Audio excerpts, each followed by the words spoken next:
جب ان سے کسی شخص نے یہی سوال کیا کہ آپ چونکہ حضور کے چچا ہیں تو آپ ذرا یہ تو بتائیں کہ آپ میں سے اور حضور میں سے عمر میں بڑا کون ہے؟ سبحان اللہ تو ان کا جواب سنیے، وہ کہنے لگے کہ بڑے تو حضور ہی ہیں، سبحان اللہ سبحان بڑے تو اللہ حضور ہی ہیں، میں تو بس پیدا پہلے ہو گیا تھا۔ سبحان اللہ سامعین، یہ تو ہو گیا صحابہ کا حضور سے ادب اور محبت کا رویہ۔ سبحان اللہ اب میں آپ کو بتاتا ہوں کہ رب کائنات نے حضور سے محبت کا اظہار کس طرح کیا۔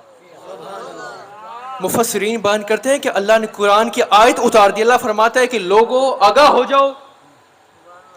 کہ جب میرے محبوب اپنے کسی خادم کو آواز دیں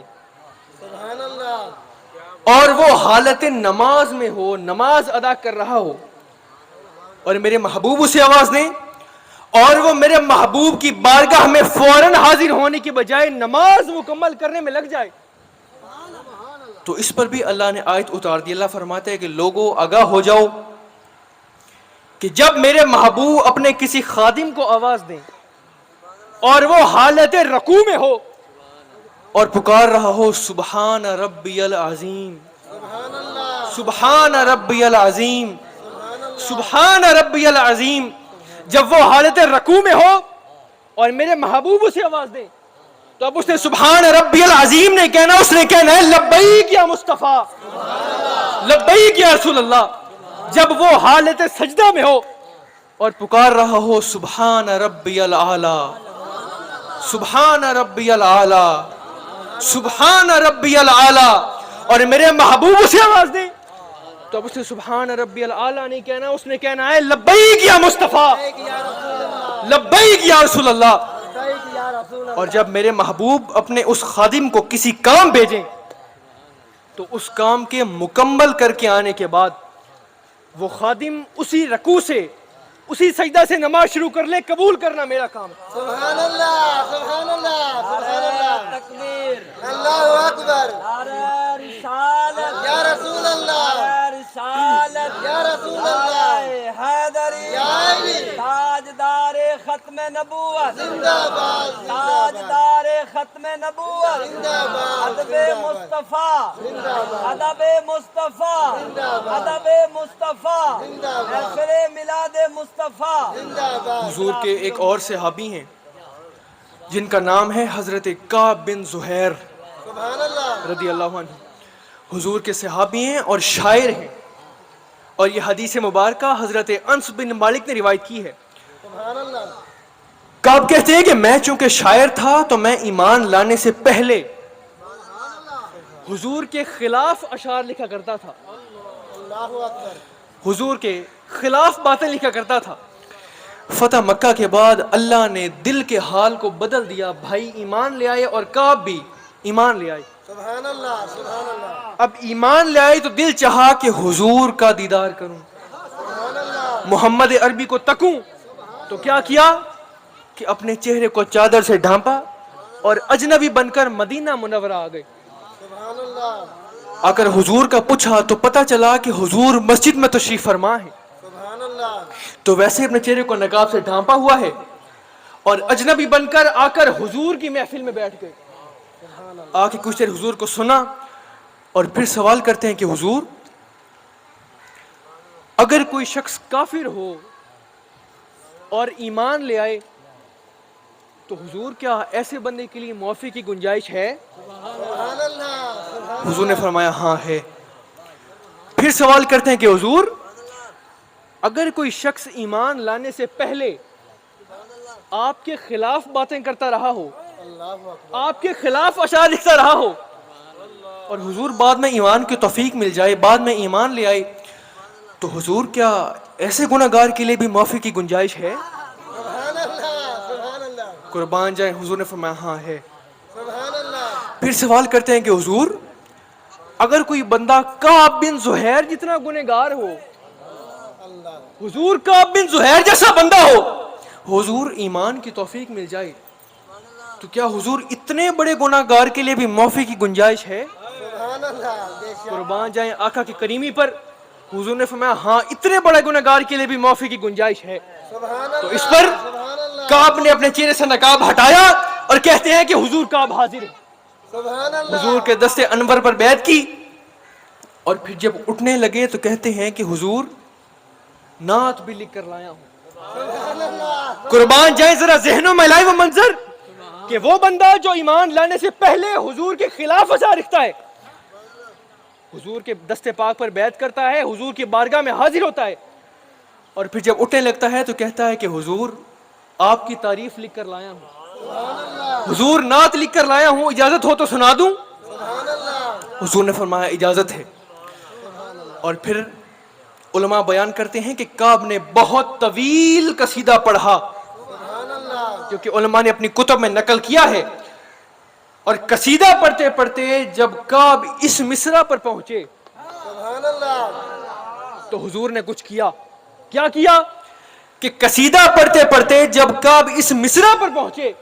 کہ حضور نور ہی نور ہیں اور کائنات کی ہر شے کو نور کی خیرات حضور سے ہی ملتی ہے، تو حضور پر وجد طاری ہو گیا، اور حضور نے اپنے کاندھوں سے کالی کمری اتاری اور کعب کی جھولی میں پھینک دی۔ سبحان اللہ سبحان اللہ نہ کوئی نقش نہ چہرہ دکھائی دیتا ہے، سبحان اللہ نہ کوئی نقش نہ چہرہ دکھائی دیتا ہے، بس ان کے نور کا دریا دکھائی دیتا ہے۔ نہ کوئی نقش نہ چہرہ دکھائی دیتا ہے، بس ان کے نور کا دریا دکھائی دیتا ہے، اور جہاں بھی پڑا عکس ان کی چشم رحمت کا، جہاں بھی پڑا عکس ان کی چشم رحمت کا، بس چاند وہیں سے نکلتا دکھائی دیتا ہے۔ سبحان اللہ سبحان اللہ اور بس آخری حدیث مبارکہ جو کہ اماں عائشہ نے خود روایت کی ہے، اماں فرماتی ہیں کہ یہ منظر میں نے خود اپنی آنکھوں سے دیکھا ہے کہ حضور کے دروازے پر، حضور کی چوکھٹ پر حبشہ سے کچھ لوگ آتے اور آ کر عشق مصطفیٰ میں رقص کرتے، تو حضور نے مجھے بلایا کہ عائشہ جلدی آؤ اور دیکھو یہ لوگ میرے عشق میں یہاں آئے ہیں۔ سبحان اللہ اماں فرماتی ہیں کہ میں گئی اور میں جا کر حضور کی پشت کے پیچھے کھڑی ہو گئی، سبحان اللہ اور میں نے دیوار کے اور دروازے کے سوراخوں سے دیکھا کہ کچھ حبشی ہیں، سبحان اللہ کچھ حبشہ کے لوگ ہیں جو ساتھ ساتھ عشق مصطفیٰ میں رقص کر رہے ہیں اور ساتھ ساتھ کچھ پڑھ رہے ہیں، کچھ گا رہے ہیں، کسی چیز کا ورد کر رہے ہیں، کسی چیز کی تسبیح کر رہے ہیں۔ اماں فرماتی ہیں کہ پہلے تو حضور نے سننے کی کوشش کی مگر حضور کو سمجھ نہ آئی، تو حضور نے پوچھا ما یقولون، کیا پڑھتے ہو، کیا گاتے ہو، کس چیز کا ورد کر رہے ہو؟ تو صحابہ سن کے کہنے لگے کہ حضور ساتھ ساتھ عشق مصطفیٰ میں رقص کر رہے ہیں اور ساتھ ساتھ پڑھ رہے ہیں محمد عبد صالح، محمد عبد صالح، محمد عبد صالح۔ قربان جائیں صحابہ کی محبت پر کہ اپنے محبوب کی چوکھٹ پر حاضر ہوتے ہیں، وجد کی حالت میں رقص کرتے ہیں اور محبوب کی تعریف بیان کر رہے ہیں کہ حضور اللہ کے نیک اور صالح بندے ہیں۔ سبحان اللہ قربان جائیں یہ تھا صحابہ کا ادب۔ اگر ذوق اجازت دے سبحان اللہ تو میں ایک اور حدیث مبارکہ سنا دیتا ہوں۔ سبحان اللہ خطبہ حجت الوداع کے موقع پر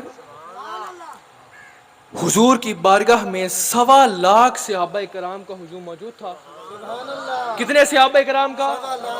1.25 لاکھ صحابہ کرام کا ہجوم موجود تھا، اور 3 سوال، کتنے؟ 3 سوال 3 سوال آقا نے اپنے غلاموں سے، حضور نے اپنے صحابہ سے کیے۔ پہلا سوال جو حضور نے کیا، حضور فرمانے لگے صحابہ مجھے ذرا یہ تو بتاؤ کہ آج کیا دن ہے؟ سبحان اللہ اب عقل کا تقاضا تو یہ ہے، عقل تو یہ کہتی ہے کہ جب حضور نے یہ سوال کیا ہوگا تو چند صحابہ کرام نے اٹھ کر جواب دے دیا ہوگا کہ حضور آج فلاں تاریخ ہے، فلاں دن ہے، مگر نہیں، صحابہ نے جواب نہیں دیا، بلکہ صحابہ کہنے لگے کہ حضور آپ اور آپ کا رب بہتر جانتے ہیں۔ سبحان اللہ سبحان اللہ دوسرا سوال جو حضور نے کیا، حضور فرمانے لگے صحابہ مجھے ذرا یہ تو بتاؤ کہ یہ مہینہ کون سا ہے؟ سبحان اللہ سبحان اللہ اب عقل کا تقاضا تو یہ ہے، عقل تو یہ کہتی ہے کہ جب حضور نے یہ سوال کیا ہوگا تو اس 1.25 لاکھ کے مجمع میں سے کوئی ایک صحابی اٹھے ہوں گے اور انہوں نے اٹھ کر حضور کو جواب دے دیا ہوگا کہ حضور فلاں مہینہ ہے، ذی الحجہ شریف کا مہینہ ہے، مگر نہیں، صحابہ نے یہ نہیں کیا، بلکہ 1.25 لاکھ کا مجمع کہنے لگا کہ حضور ہمیں نہیں پتا، آپ اور آپ کا رب ہی بہتر جانتے ہیں۔ تیسرا اور آخری سوال اور بس آخری جملہ،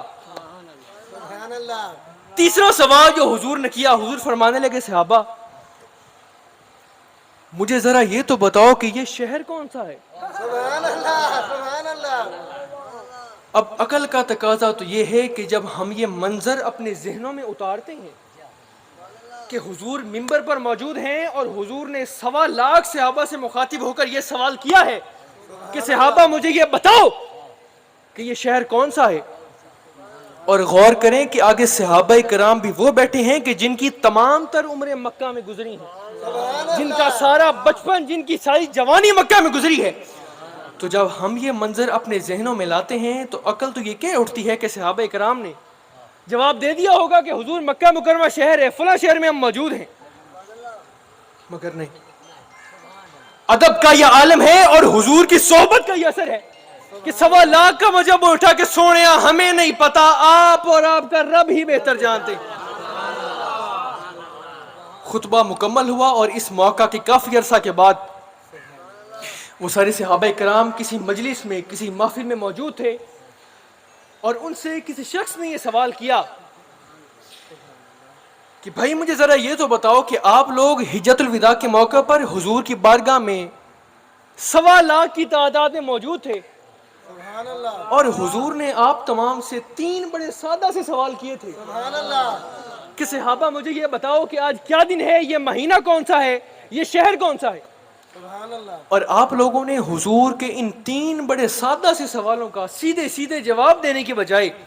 کہ حضور آج فلاں دن ہے، فلاں تاریخ ہے، فلاں مہینہ ہے، فلاں شہر ہے، یہ کہنے کی بجائے یہ کیوں کہہ دیا کہ حضور آپ اور آپ کا رب بہتر جانتے ہیں؟ کیا آپ کو حضور کے سوالوں کے جواب پتہ نہیں تھے؟ تو صحابہ تڑپ اٹھے اور چیخ کے کہنے لگے کہ ہمیں اللہ کی عزت کی قسم، سبحان اللہ، ہمیں حضور کے ہر ایک سوال کا جواب پتا تھا۔ جواب کیوں نہیں دیا؟ جواب ہم نے اس لیے نہیں دیا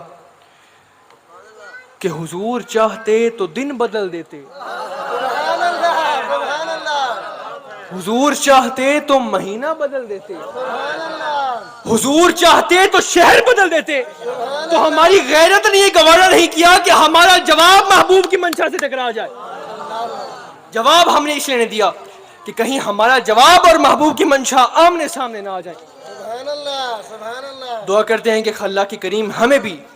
صحابہ کرام جیسی کامیاب زندگی گزارنے کی توفیق عطا فرمائے۔ اور بس